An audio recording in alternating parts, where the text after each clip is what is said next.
अच्छा जी।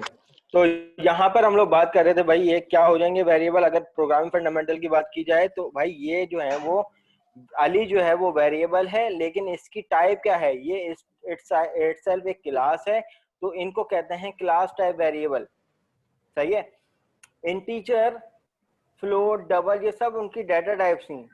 सही है। इटसेल्फ वो भी किसी ना किसी क्लास से क्या करती हैं, बिलोंग करती हैं। लेकिन यहाँ पर अली जो है वो क्या है, एक वेरिएबल है जिसकी टाइप क्या है, ह्यूमन। इसका मतलब कि ह्यूमन क्लास की एक्सेसिबिलिटी इसके सर पास ये है। जो आपने ऊपर जो क्लास बनाई है ह्यूमन की, ये पेरेंट क्लास, हाँ, ये पेरेंट क्लास है ना, और क्लास प्रोग्राम इंडिपेंडेंट क्या है? क्लास है। इंडिपेंडेंट क्लास है। पेरेंट क्लास और चाइल्ड क्लास का कॉन्सेप्ट तब आएगा जब एक से ज्यादा क्लास होंगी। इसको मैं कह सकता हूँ मतलब एक अगर सिंगल क्लास है, अगर आप इंडिपेंडेंट नीचे क्लास। एक और क्लास बनाएंगे तो ये हम्म। तो फिर पेरेंट क्लास कहलाएगी ना। पेरेंट क्लास तब कहलाएगी, देखो पेरेंट सर क्लास आप तब एक और कहलाएगी क्लास जब मैं इस बनाएंगे। तरह, हाँ मैं एक जी मिनट यही बनाता बोल, हूँ और वो बी जो सर क्लास। अगर मैं क्लास यहाँ पे इसको प्रोग्राम। यूं कर दूं ह्यूमन, तो अब इस टाइम, अब सर ये इसके तो बाद आप जो है ह्यूमन जो है वो पेरेंट क्लास है। सर ये तो आपने इनहेरिट कर दिया ना। हाँ। सर ये तो एक सर मिनट, अपने जरा नॉइज बहुत हो रहा है, एक मिनट। तो ये जिसको कोई एक प्रोग्राम वाली, सवाल। जी जी बोले। तो सर ये प्रोग्राम वाली क्लास कौन सी हुई फिर? ये तो आपने इसी में इनहेरिट कर दिया ना। देखो, ये जो मेन का फंक्शन होता है, इनहेरिट मैंने कहीं नहीं किया। इनहेरिट सिर्फ ये चीज है, ये सिर्फ समझाने के लिए ये भाई साहब बोल रहे थे कि सर इसमें ह्यूमन जो है वो यही पेरेंट क्लास यही है। पेरेंट क्लास का वो तो कॉन्सेप्ट तब आता है जब आप इनहेरिटेंस का ये कीवर्ड लगा देते हैं। हम जब सही है, करेंगे ना, ऑपरेटर जब लगा। ज्यादा क्लासेस बनाएंगे। जी। तो इस टाइम अगर यहाँ पर अगर कुछ भी नहीं है तो इट्स मीन ये एक सिंगल क्लास है, कोई पेरेंट चाइल्ड का कॉन्सेप्ट नहीं है यहाँ पे। ये एक okay independent okay class sir. है। और इसी तरीके से अगर मैं यहाँ पर एक और क्लास बना दूं पब्लिक क्लास करने के बाद, यहाँ पर बी। अब ये बी जो है वो भी एक इंडिपेंडेंट क्लास है। ह्यूमन और बी का अभी कोई ताल्लुक ही नहीं है, इसका अलग हिसाब किताब है, इसका अलग हिसाब किताब है। लेकिन अगर इन दोनों को यूज करते हुए चलना है, एक साथ रिलेशनशिप देना है या कोई भी इनहेरिटेंस करवानी है, तो दैट यहाँ पर ह्यूमन दे देंगे। अब यहाँ पर कैसे आइडेंटिफाई करोगे कौन सी चाइल्ड क्लास है कौन सी पेरेंट क्लास है। तो भाई इस टाइम इन दोनों के दरमियान ह्यूमन जो है वो क्या है, एक पेरेंट क्लास है, और बी जो है वो एक चाइल्ड क्लास है। एक क्लास तीसरी भी ले आओ क्लास ए के नाम से, सर क्लास सी अगर के आपने आपने अगर सी में इनहेरिट लगा दिया ह्यूमन, तो ये ऊपर ह्यूमन जो है वो सुपर क्लास कहलाएगी ना। सुपर क्लास कहलाएगी। Super class is parent class. ठीक है। पेरेंट क्लास कह लो, सुपर क्लास कह लो, it's up to you. Child class को सब क्लास कह लो, या चाइल्ड क्लास कह लो, या ड्राइव क्लास कह लो, इट्स अप टू यू। ठीक है भाई। तो अब यहाँ पे सर हम लोग बात नमाज कर ब्रेक रहे दे थे। दें। अभी कहाँ से, 1:45 लेना, इस सेशन के बाद लेना नमाज ब्रेक। ठीक है। अभी तो ओके सर। आए, या अभी करना है तो फिर कर लो, फिर कंटिन्यूअसली हमारी क्लास चलेगी, डिस्ट्रैक्ट नहीं होना फिर। नो सर, नहीं पौने सर, 2 बजे दे देगा। पौने दो पे ही दे इस दिएगा सर। सेशन के बाद ले लेना भाई, ये अब ये 40 मिनट यस का सर। सेशन कंप्लीट होगा ना, उसके बाद ले लेना। तो भाई बहरहाल मैं यहाँ पे बात कर रहा था कि भाई किसी भी क्लास को एक्सेस करवाने के लिए, अगर क्योंकि ये सिंपल एक क्लास बनी है, और टीचर ने भी आपको क्लास बनाने का स्ट्रक्चर बताया होगा कि भाई पहले कीवर्ड आता है क्लास का, उसके बाद क्लास का नाम आता है, उसकी बॉडी बनती है। अब उसके अंदर आप लोग पूरी एक यूएमएल क्लास डायग्राम भी आप लोगों को बताई होगी बना के, कि जिसमें पहला टाइटल होता है, दूसरा सेक्शन जो होता है वो एट्रीब्यूट का होता है, तीसरा सेक्शन जो होता है वो किसका होता है, फंक्शनैलिटी का होता है। तो अब यहाँ पर एक क्लास बनाई हुई है, उसमें सिंपल से सीधे साधे से जो है ना दो एट्रीब्यूट हमने डिफाइन कर दिए। लेकिन क्लास, जब हमने इस क्लास के ऑब्जेक्ट बनाए, न्यू के कीवर्ड से इनका कंस्ट्रक्टर कॉल करवाया, तो अली के बाद डॉट करने के बाद ये तो मुझे अब भी एज और बर्थडे नहीं मिल रहा। क्यों भाई?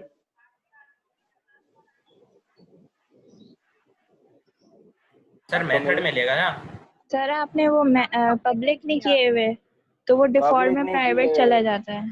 तो अब जो आप लोग बात कर रहे थे डेटा को हाइड करने की, तो इस टाइम आपके इंटीजर एज और बर्थडे डेट ये क्या है, हिडन है। अगर इनको एक्सेस करना है आउटसाइड द क्लास, एक्सेस करना है, इनका स्कोप इस टाइम, इनका स्कोप इस टाइम पब्लिक लगाएंगे। With in this parameter, with in this delimiter है, यानी इस क्लास के अंदर ही इनका स्कोप है, कहीं भी एक्सेस हो सकते हैं लेकिन आउटसाइड द क्लास एक्सेस नहीं हो सकते, इसलिए मुझे यहाँ पे इसको एक्सेस सर देने के अगर लिए क्लास ह्यूमन, अगर पब्लिक क्लास ह्यूमन कर दें तो वो सब में पब्लिक ही हो जाएगा ना, बार बार लिखने की जरूरत नहीं पड़ेगी। चलो ऐसा कर लो। सर क्योंकि जो एट्रीब्यूट है बार बार तो नहीं लिखने पड़ेंगे ना, एक ही दफा बस क्लास को पब्लिक कर दें। चलो मैंने यहाँ पे क्लास को पब्लिक कर दिया, देख लेते हैं पब्लिक क्लास। अब मुझे आप लोग कह रहे हो कि यहाँ पे पब्लिक लिखने की जरूरत नहीं है, ये कह रहे हो? फिर एट्रीब्यूट तो नहीं सर करने आप लोगों से जरूरत पूछ रहा हूँ। पड़ेगी। तो यहाँ पर अली जरूरत डॉट करने पड़ेगी के सर, बाद तो मुझे अभी भी यूज नहीं मिलेगी। जरूरत तो भाई पड़ेगी ये क्योंकि अगर कॉन्सेप्ट हम आप वहाँ लोग पे क्लियर कर लो अपने तमाम, क्योंकि आगे जाके यही कॉन्सेप्ट आप लोगों के पूरी ऊप में है। तो इसीलिए मैं बिल्कुल टुच्चल सी चीजों से आप लोगों को स्टार्ट करवाया है, वरना मैंने डायरेक्ट विंडोज फॉर्म पे आना था। देखो हमेशा याद रखना, ये एक्सेस मॉडिफायर बहुत अहम चीजें हैं ऑब्जेक्ट ओरिएंटेड प्रोग्रामिंग में। बाय डिफॉल्ट किसी भी क्लास का, मैं भी वर्बली बता रहा हूँ लेकिन इसको पूरी एग्जाम्पल के साथ भी आप लोगों को प्रूफ करके दिखाऊंगा कि बाय डिफॉल्ट किसी भी क्लास का स्कोप जो होता है वो इंटरनल होता है। और इंटरनल की डेफिनेशन किसी को पता है? Yes sir, sir only access in define class. Sir वो एक्सेस सेम डिफाइन क्लास में वो एक्सेस करती है बस, सेम नेम क्लास जिस क्लास के अंदर पब्लिक भी तो अपनी क्लास में कहीं भी एक्सेसिबल है। नहीं sir, with same name space, वो सेम नेम स्पेस की जरूरत नहीं होती उसमें। नेम स्पेस असेंबली सही है। पब्लिक जो है वो आउटसाइड दी असेंबली भी एक्सेसिबल है, लेकिन इंटरनल अपनी ही असेंबली में कहीं भी एक्सेसिबल है। इसकी मिसाल इस तरीके से लो कि अगर आप लोगों के ऊपर मैं लगा दूं इंटरनल, सही है, और आपकी क्लास का, आपकी असेंबली का हुदूद सिर्फ पाकिस्तान में, तो आप पाकिस्तान से बाहर नहीं जा सकते, पाकिस्तान में किसी भी शहर में सरवाइव कर सकते हो। लेकिन अगर मैं आप लोगों को कर दूं पब्लिक, तो इट्स मीन आप पाकिस्तान के अलावा भी किसी और असेंबली में यानी किसी और कंट्री भी विजिट कर सकते हो, जाके कुछ भी कर सकते हो। ये कॉन्सेप्ट है इंटरनल और पब्लिक का। क्लियर है? तो इसको मैं अभी तो आप लोगों को पूरा प्रूफ करके दिखा दूंगा आने वाली क्लासेस में कि भाई क्यों मैं ये बात कह रहा हूँ इतनी बड़ी, इसको प्रूफ तो दें। अच्छा, तो भाई ये पब्लिक अगर किसी भी क्लास को कर दिए तो इसका मतलब हरगिज ये नहीं है कि उसके तमाम एट्रीब्यूट भी ऑटोमेटिकली पब्लिक हो जाएंगे, नहीं। एट्रीब्यूट अलग उसका स्कोप होगा, मेथड्स का अलग स्कोप होगा, और इटसेल्फ एक क्लास का अलग स्कोप होगा। अगर हम लोग किसी भी क्लास में कि क्लास के एट्रीब्यूट में अगर हम लोग पब्लिक नहीं लिखते या कोई भी एक्सेस मॉडिफायर नहीं लिखते, इट्स मीन वो बाय डिफॉल्ट क्या है, प्राइवेट है। ऐसा ही है, प्राइवेट। तो अब मुझे यहाँ पे इसको एक्सेस करने के लिए दोनों को क्या करना पड़ेगा, पब्लिक करना पड़ेगा। और मेरा ऑब्जेक्टिव क्या है कि भाई मुझे इन दोनों वेरिएबल्स में यूजर से इनपुट चाहिए। अब ये क्लास क्या कर दिया, एक स्ट्रक्चर कर दिया। क्लास का कॉन्सेप्ट, क्लास समझने की कोशिश कीजिए। क्लास जो है वो एक ब्लूप्रिंट है, एक स्ट्रक्चर है, ठीक है। कि ह्यूमन के अंदर नॉर्मली एट्रीब्यूट क्या होते हैं, ह्यूमन की फंक्शन के बिहेवियर क्या होते हैं, ये सबको स्ट्रक्चर पता है। लेकिन इटसेल्फ कौन कौन ह्यूमन है, इटसेल्फ कौन कौन ह्यूमन है, तो ये आप अपने आप को देख के अंदाजा लगा सकते हो भाई कौन कौन ह्यूमन है। क्या आप लोगों में कौन कौन से एट्रीब्यूट हैं, आप लोगों के बिहेवियर क्या है, फंक्शनलिटी क्या है। कार इटसेल्फ क्या है, कार। लेकिन कार के मल्टीपल ऑब्जेक्ट क्या होंगे कि भाई कार जो है वो किसी कंपनी की, सुजुकी की है या टोयोटा की है या मेहरान है या सिविक है, ये सब क्या है, इन सबको भी कार ही कहते हैं। तो कार का बेसिक स्ट्रक्चर क्या है कि भाई कार में एक हैंडल होता है, कार में 4 टायर होते हैं, ठीक है, फला फला जो भी एट्रीब्यूट, और कार के बिहेवियर क्या होते हैं, पूरा स्ट्रक्चर पता है। जिसके पास गाड़ी है, जिसको गाड़ी की नॉलेज है, उसको पता होगा कि भाई गाड़ी में नॉर्मली क्या स्ट्रक्चर होता है उस क्लास का। लेकिन अब काली तार ला दे। लेकिन अगर अब बात आती है कि बैटरी खत्म कार होने वाली है या सिविक कार है या जो भी मेहरान कार है, वो इटसेल्फ क्या है, वो उस क्लास के ऑब्जेक्ट्स होंगे, लेकिन उनके बिहेवियर क्या होंगे, एक दूसरे से क्या होंगे, थोड़े से इंटरचेंज होंगे, लेकिन कहेंगे सबको कार। तो क्लास क्या होती है, ये स्ट्रक्चर कर दी, ये वंस इस टाइम छोटी सी क्लास एक स्ट्रक्चर कर दी, जिसमें अब इस क्लास के 3 अलग अलग ऑब्जेक्ट होंगे। भाई अली जो है वो अली डॉट, अब अली की एज जरूरी नहीं है जो अकरम की एज हो सकता है अली की एज जो है वो 20 हो, ठीक है। जरूरी नहीं है कि अली की जो बर्थडे डेट हो, ठीक है। फॉर एग्जाम्पल अभी क्योंकि इंटीजर में लिया हुआ, कोई भी इंटीजर एक डे वो ले लेते हैं, हाँ, हो सकता है कोई 12 तारीख हो और पहला महीना हो और फला फला 1990 19 अंधेरे की पैदाइश हो, ठीक है। तो ये हमने क्या ले लिया, एक इंटीजर वैल्यू ले ली। क्या जरूरी है अकरम की भी के भी एट्रीब्यूट सेम होंगे? आप लोग नहीं सर, बताओगे। अकरम तो बुड्ढे हैं। No sir. सही है। अब अकरम का जो हिसाब किताब होगा वो आप लोग बताएंगे। क्या है भाई एज? सर बुड्ढे हैं, 24 है। बुड्ढे। ये आ जाएगा अकरम डॉट करने के बाद एज इक्वल टू 25। सही है। और यहाँ पर अकरम डॉट इसकी बर्थडे डेट क्या है भाई? 10 जुलाई 1947। 10 जुलाई 1947 सर। 1947। चलो चलो ठीक है। क्या मेरी भी यही एट्रीब्यूट की वैल्यू होगी? आपकी बाय डिफॉल्ट आएगी। By default. अच्छा जी, इक्वल टू ये आ जाएगा 26 और ये आ जाएगा फॉन्ट डॉट करने के बाद डेट आ जाएगी वॉट एवर जो भी डेट हो अवेलेबल। क्या है ना, क्या कुछ कहा शायद मैंने सुना नहीं। जी जी सर 1965 लिखे ना सर आप तो। 1965। चलो बता दो क्या है भाई, आप बता दो। 01071993। सही है? Yes sir. अब समझाने का मकसद ये है कि इट्स सेल्फ क्लास जो है वो एक ही स्ट्रक्चर की गई हुई। तो क्लास में कहा गया था नॉर्मली ह्यूमन के ये 2 एट्रीब्यूट हैं। अब ह्यूमन से कौन कौन बिलोंग है भाई? ह्यूमन से एक अली बिलोंग है, एक अकरम बिलोंग है और एक अफान बिलोंग है। ऐसे दुनिया में जितने भी लोग हैं वो सब क्या है? ह्यूमन है। लेकिन यकीनन उनकी डिफरेंट एज में आपस में डिफरेंस होगा, बर्थडे डेट में आपस में डिफरेंस होगा। अगर इस क्लास के स्ट्रक्चर की भी आपसे बात की जाए तो क्लास सिनेरियो कुछ समझ में आ रहा है? कौन बताएगा कि इस टाइम हम लोग किस चीज पे बात कर रहे हैं? क्या कहानी चल रही है? मिस ने कहा होगा class is the blueprint of any object. कुछ ऐसी बात की थी?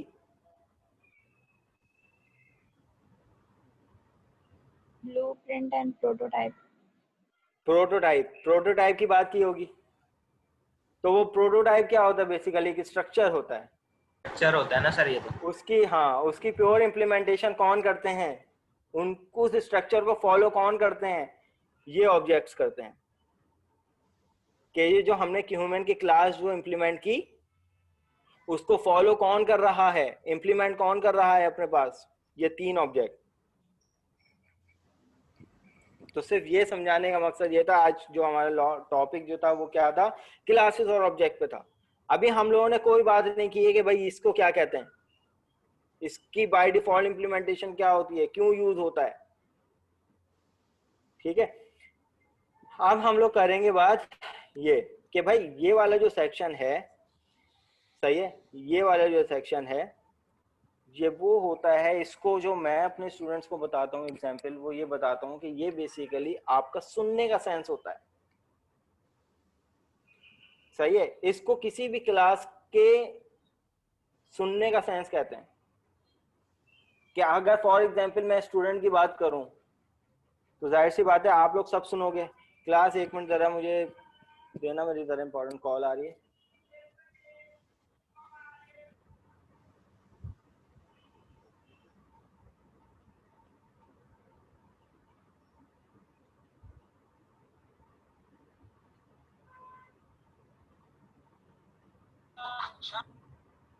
अच्छा जी, तो ये चीज समझ में आई। अब यहाँ पर जो मैं बात कर रहा हूँ कंस्ट्रक्टर की, वे कंस्ट्रक्टर अभी पूरी कंस्ट्रक्टर भी हमारी पूरी लैब है जिसमें हम लोग टाइप वगैरह पढ़ेंगे, लेकिन नॉर्मली अभी क्योंकि डेटाबेस की एग्जांपल में कंस्ट्रक्टर भी यूज करेंगे। तो कंस्ट्रक्टर मैं कहता हूँ कि किसी भी क्लास के सुनने का सेंस होता है।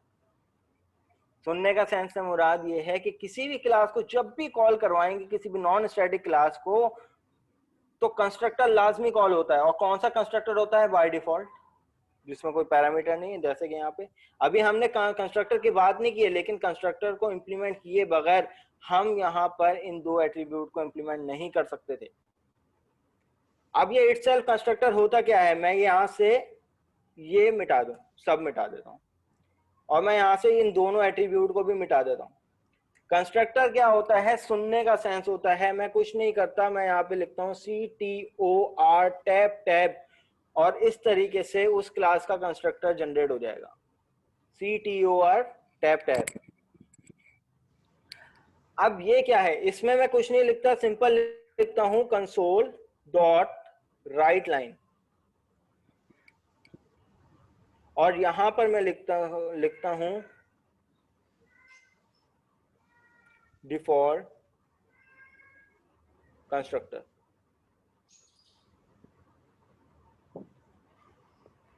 अब यहां पर ना तो इस क्लास में कोई एट्रीब्यूट है, ना कोई बिहेवियर है, ना कुछ है, बस सिंपल एक कंस्ट्रक्टर लिख दिया।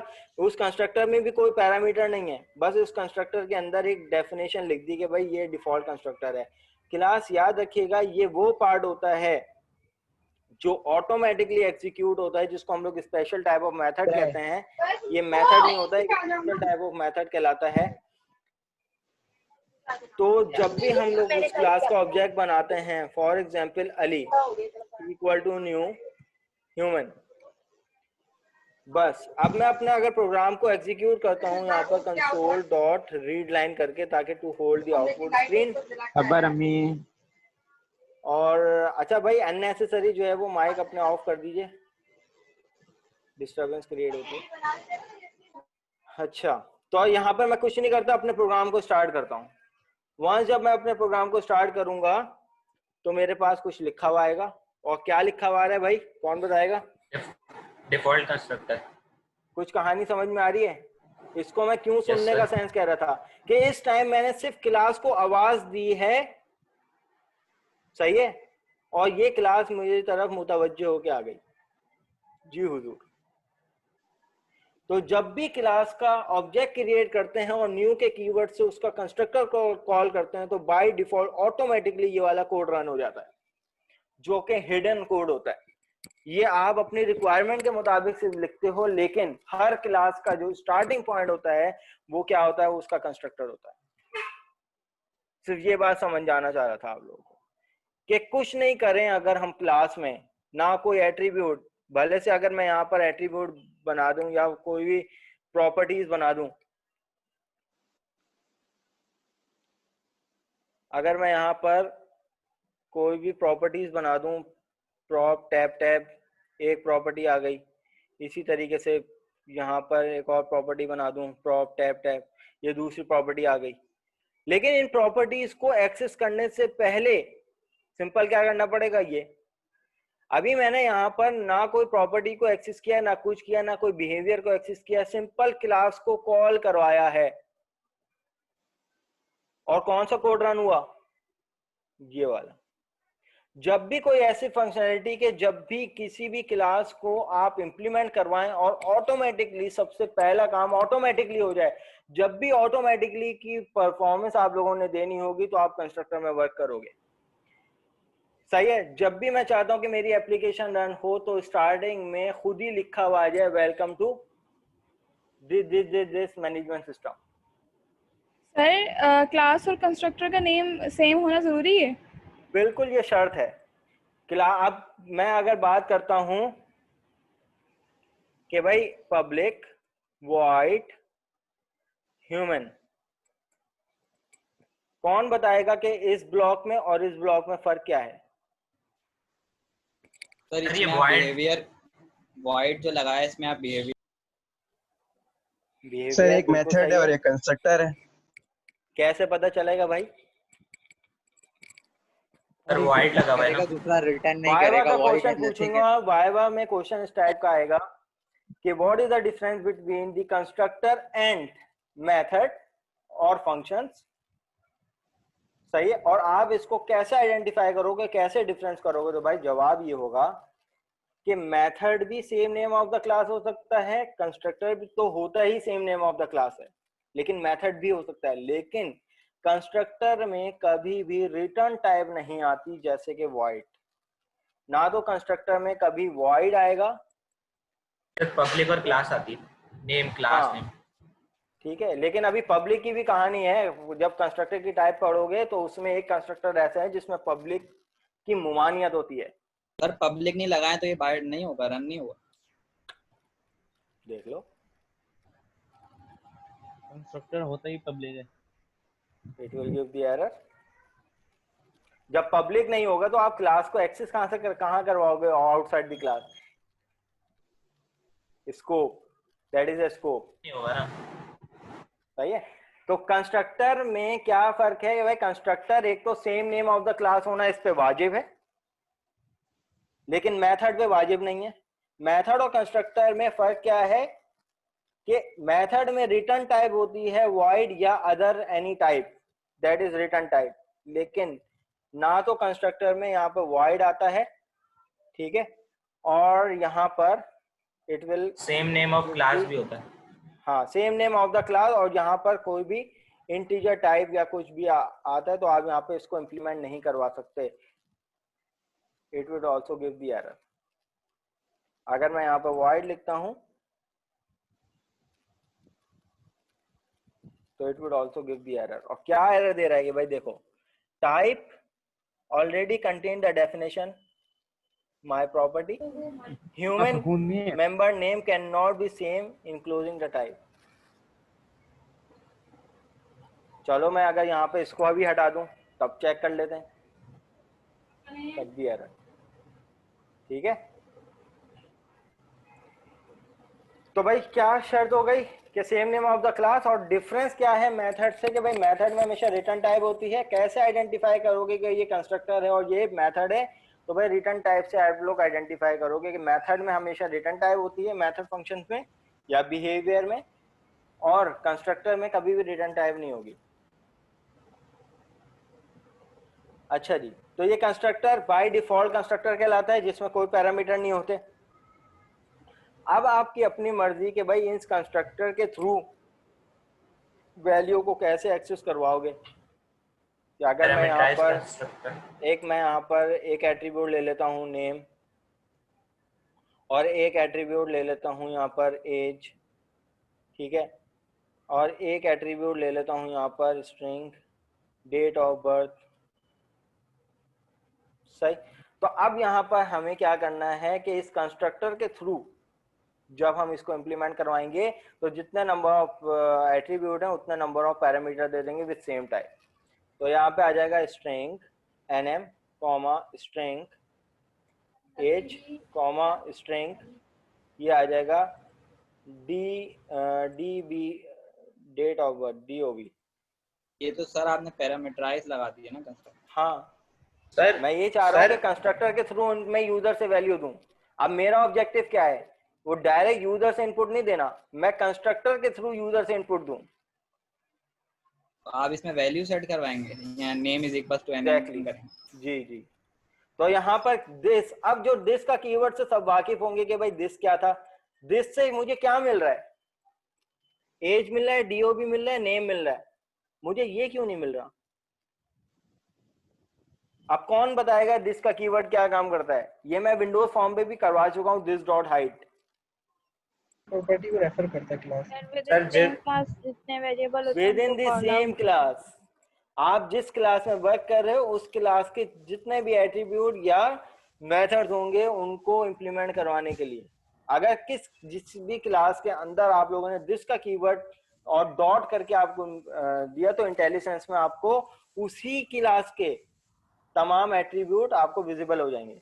तो भाई ये एट्रीब्यूट नहीं है, ये तो कंस्ट्रक्टर के दिस के पैरामीटर कीवर्ड के बगैर भी हो जाता है ना मेरे ख्याल में। इसके कीवर्ड के हो सकता है, लेकिन पता है क्या एक चीज Convert issue सर है एरर कि हो सकता है नहीं, सर एरर एरर भी नहीं आएगा, एरर भी नहीं आएगा। सर सर आ सकता है ना। कोडिंग है तुम्हारी, कॉमर्स नहीं है। एरर कब आता है, देखो फॉर एग्जांपल अगर मैं यहाँ पर एक और क्लास बना दूं, सही है जाओ।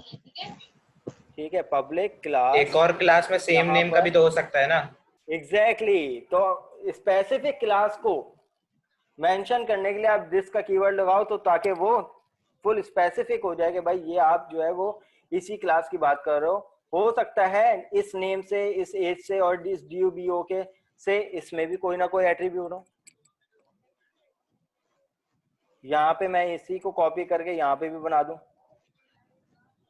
तो कैसे आइडेंटिफाई करोगे? तो अगर फॉर एग्जांपल मैं यहाँ पर, क्योंकि इन दोनों का स्कोप अगर फॉर एग्जांपल पब्लिक है, मैं यहाँ पर इसको कर देता हूँ, सर दो सेम क्लासेस बनाने का मकसद यही समझाने का, दिस का कीवर्ड आप लोगों को समझाने का मकसद है मेरा। जो सवाल उठाए ना कि सर दिस का कीवर्ड ना भी लगाएं तब भी काम चलेगा, तब भी काम चल जाएगा, नो इशू। अब मैं अगर यहाँ पर बात करता हूँ नेम, सही है, तो अब ये क्या आ रहा है नेम, अब ये कंफ्यूजन है कि भाई नेम इक्वल टू NM, अब बता दो। लेकिन अगर मैं यहाँ पे बात करता हूँ सर जब भी तो दिस लगवाया है कि ये बताने का मकसद ये था कि भाई दिस डॉट करने के बाद जो है वो, अगर मैं यहाँ पे बात करूँ सॉरी, दिस डॉट करने के बाद नेम इक्वल टू NM, और इसलिए भी यूज हो सकता है ये जो पैरामीटर अच्छा पास यहाँ किया पर था। एरर क्यों आ रहा है भाई? सर नीचे भी शायद डिक्लेयर किया हुआ है सर ऐसे। अच्छा same name of the class है human1, ठीक है, क्लास सर सेम नेम लेकिन नहीं हो दिस का सकती तो अगर कीवर्ड लगाया हुआ है ना हमने, फिर क्यों एरर दे रहा है? यहाँ पे आ जाएगा ह्यूमन। नहीं मैं कह रहा हूँ दिस का तो कीवर्ड लगाया हुआ है ना। और ऊपर पब्लिक तो क्लास specific ह्यूमन करने वन के लिए दोनों। ना, ह्यूमन यहाँ पर ये कर दिया। हाँ अब भाई यहाँ पे ये कह रहे हैं कि भाई सर दिस का कीवर्ड तो लगाया हुआ, तो दिस का कीवर्ड तो मैंने इस क्लास बनाने से पहले भी लगाया हुआ था, लेकिन लोगों को ये हो रहा था, एम्बिग्यूटी क्रिएट हो रही थी कि सर दिस का कीवर्ड ना भी लगाएं, क्यों हम लोग दिस का कीवर्ड स्पेसिफिक करते हैं। तो उसका रीजन मैं यहाँ पे समझाने की कोशिश कर रहा हूँ कि हो सकता है ये सेम नेम वेरिएबल किसी और क्लास में भी यूज हो रहे हो। अगर आप दिस का कीवर्ड लगाते हो तो इसका मतलब ये होता है कि भाई आप उस क्लास में स्पेसिफिक इन्हीं की बात कर रहे हो, इनके अलावा इनकी बात नहीं हो सकती अगर दिस का कीवर्ड लगा दिया।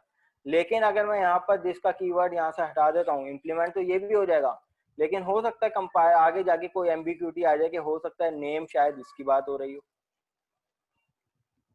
सिर्फ इसलिए इस चीज को मेक श्योर करने के लिए हम लोग यहाँ पर दिस का कीवर्ड लगाते हैं डॉट करने के बाद, कि भाई हाँ अब इस टाइम जो है वो ये जो नेम की जो बात हो रही है वो ह्यूमन क्लास की बात हो रही है, human1 के नेम की बात नहीं हो रही।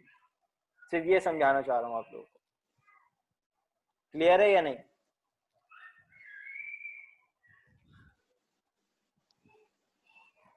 जी भाई एक्नॉलेज कर दो भाई साथ साथ, ताकि फिर आगे बढ़ते जाएं। Clear yes sir. क्लियर है। चलो जी। तो अब यहाँ पर हमने क्या किया है भाई, कंस्ट्रक्टर। अब यहाँ पर देखो तो ये मेरे पास एरर क्यों आ रहा है, अगर मैं यहाँ पर बात करता हूँ ह्यूमन की, human h1 equal to new human, अब यहाँ पे मेरे पास एरर क्यों आ रहा है, कौन बताएगा? सर पैरामीटर नहीं दिए हुए ना। पैरामीटर नहीं दिए हुए, सही है, माशाल्लाह सब कुछ क्लियर है आप लोगों को।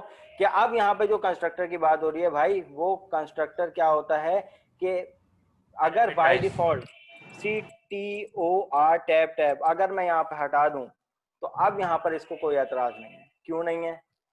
शायद ये भी नाम इसने ले दिया हो, कंस्ट्रक्टर ओवरलोडिंग का नाम लिया है इसने। सर नाम लिया लेकिन बताया नहीं। अच्छा चलो,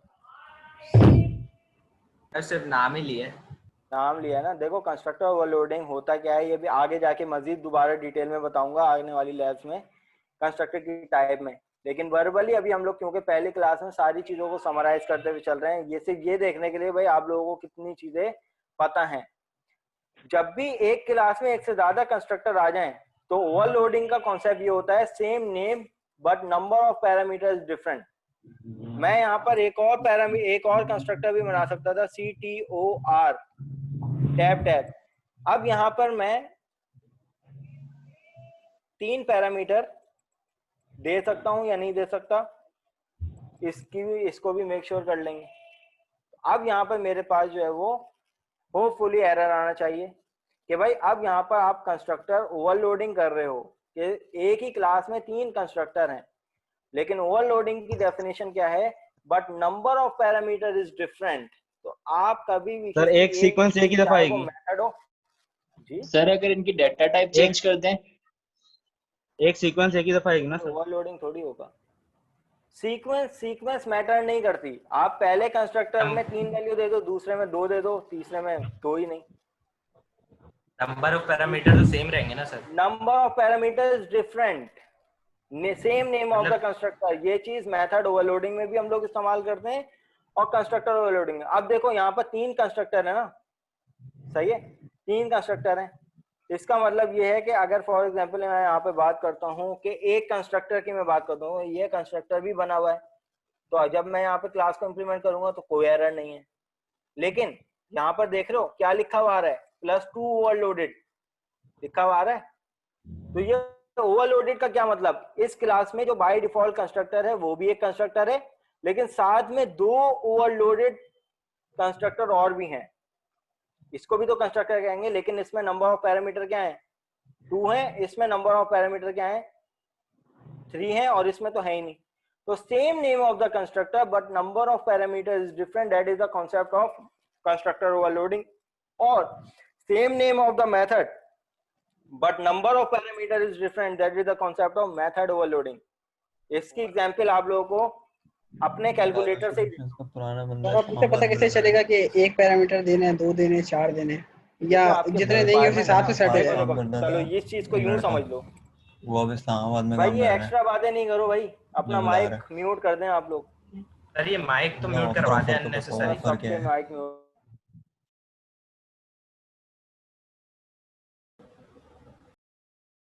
सर आपने अपने आप को भी म्यूट कर दिया। अच्छा जी, देखो इसकी मिसाल इस तरीके से लो, एक कैलकुलेटर है, कैलकुलेटर में एडिशन का एक मेथड है, क्या जरूरी है 2 ही नंबरों को ऐड करवाओगे? जी जवाब दो।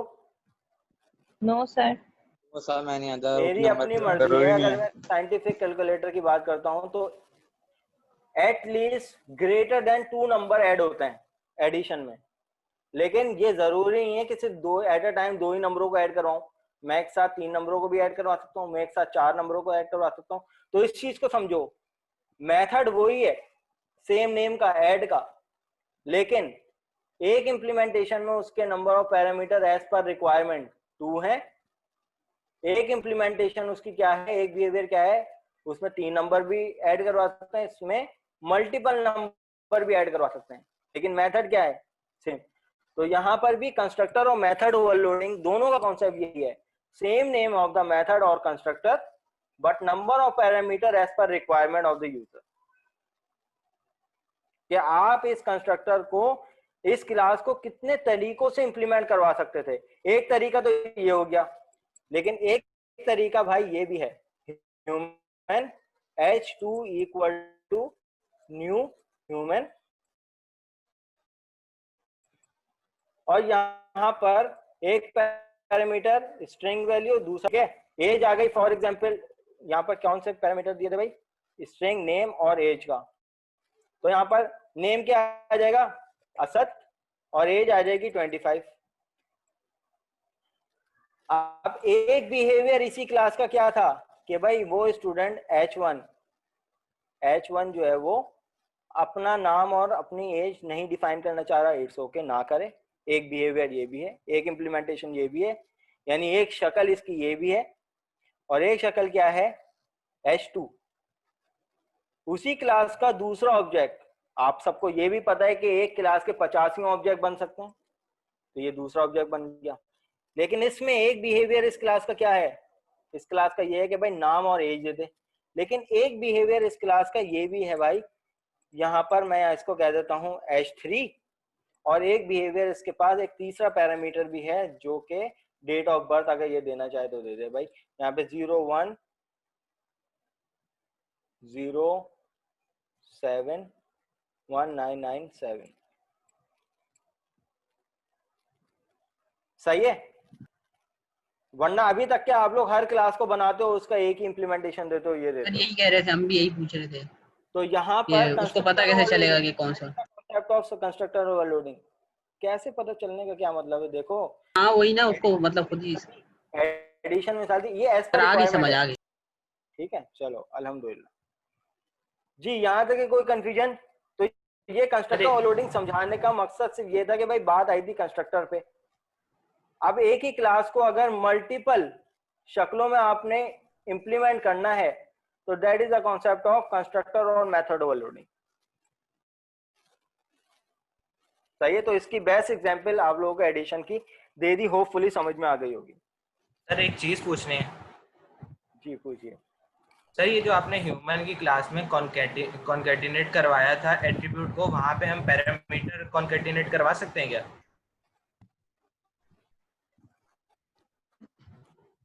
कॉन्केटिनेट कहाँ करवाया मैंने? आपने वीडियो में बताया था ना, मैंने वीडियो में देखा था, तो वहां पे ना आपने एट्रीब्यूट को कॉन्केटिनेट करवाया था,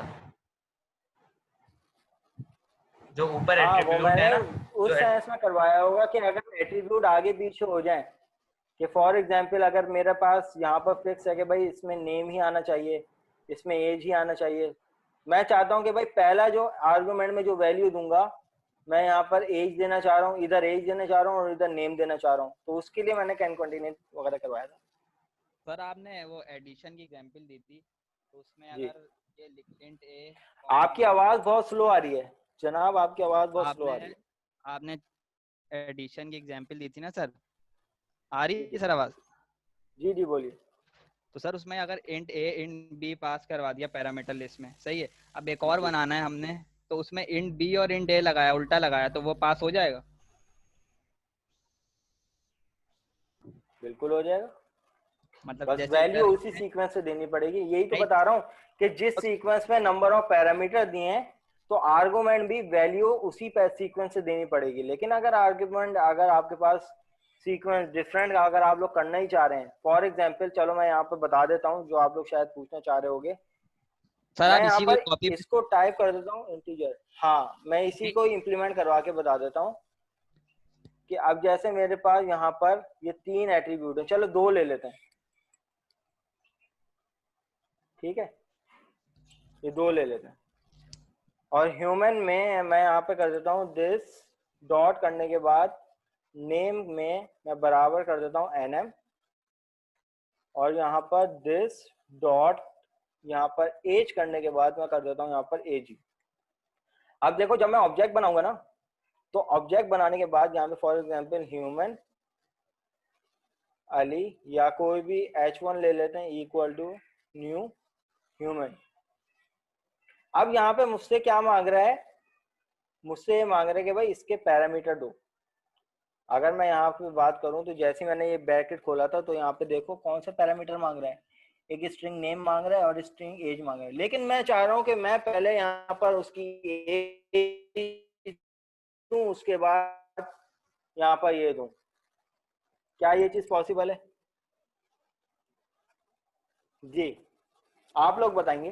पहला पैरामीटर नेम का था स्ट्रिंग, और दूसरा पैरामीटर सॉरी मैंने यहाँ पर इसको एज करूंगा, दूसरा पैरामीटर मेरे पास यहाँ पे था एज का। तो क्या ये चीज मैं दे सकता हूँ या नहीं? सर अभी ब्रेक होगी नेक्स्ट मीटिंग के बीच, 1 मिनट रह गया। हाँ भाई ये लेस देन 1 मिनट रह गया, नहीं इसके बाद ब्रेक ले लेना। यस सर ब्रेक चाहिए।